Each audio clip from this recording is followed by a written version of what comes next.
Buenas noches, profesor. Mi nombre es Miriam Verónica Sofía Ruiz Díaz y en esta oportunidad voy a explicar un problema acerca del ciclo de Carnot. El problema propuesto es: 2 moles de gas de helio monoatómico desarrollan el ciclo de Carnot entre dos focos térmicos, uno a 327 grados Celsius y el otro a 127 grados Celsius. Calcula en joules el trabajo que el gas realiza durante la expansión adiabática. El problema nos da de dato la constante de los gases ideales, en donde esta va a ser igual a 8,31 joules-mol por Kelvin.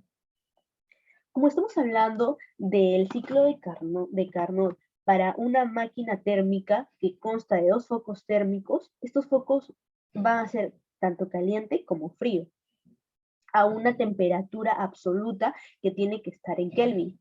El problema nos está dando las temperaturas en grados Celsius.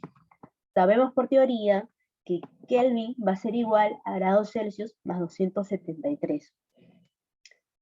Nos dice que debemos calcular el trabajo que el gas realiza durante la expansión adiabática. Esta es aquella en donde no existe un flujo de calor. Y si no existe un flujo de calor, entonces el trabajo se puede calcular como menos la ecuación de la energía. Pero como estamos hablando de un ciclo de Carnot, va a ser mucho más complicado de hallarlo. Tendríamos que usar integrales.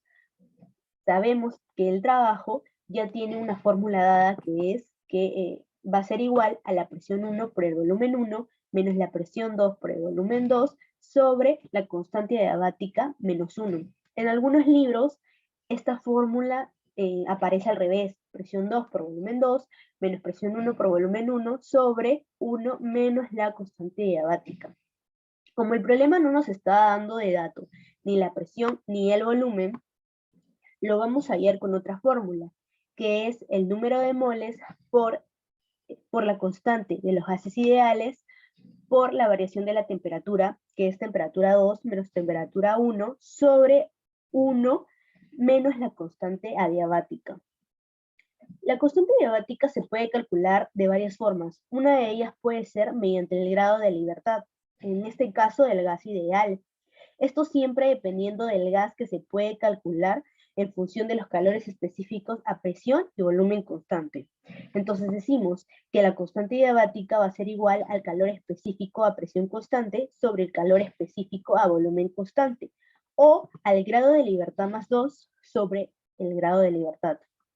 Cuando hablamos del grado de libertad, hablamos de cómo puede desplazarse el gas o cómo puede tener su cinética molecular. En este caso, como ya dije, estamos hablando de un gas ideal. Ese grado de libertad depende del tipo de gas que sea. Si el gas es monoatómico, I va a ser igual a 3. Si es diatómico, I vale 5. Y si es triatómico, I vale 6. Ahora, dato.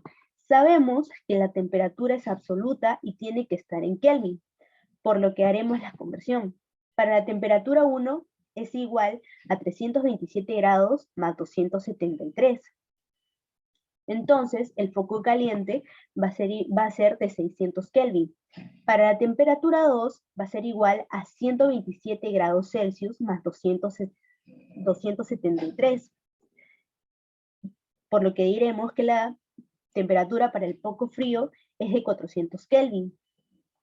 La máquina térmica se encarga de generar el trabajo de acuerdo a la diferencia de temperaturas. Ahora, trabajo para el proceso adiabático.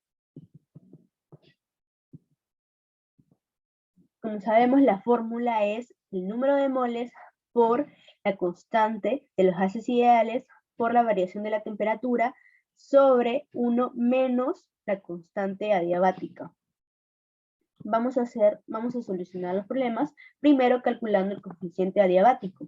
El coeficiente adiabático va a ser igual al grado de libertad. Como es un gas monoatómico, va a ser 3, más 2 sobre 3. Esto va a ser igual a 5 tercios. Ahora calcularemos el trabajo con la fórmula que va a ser igual al número de moles, que es 2, por la constante de los gases ideales, que es 8,31, por la variación de la temperatura, que es la temperatura 2, que es 400, menos la temperatura 1, que es 600, sobre 1 menos el coeficiente adiabático, que es 5 tercios. diremos que el trabajo realizado va a ser igual a 4.986 joules. Gracias por su atención.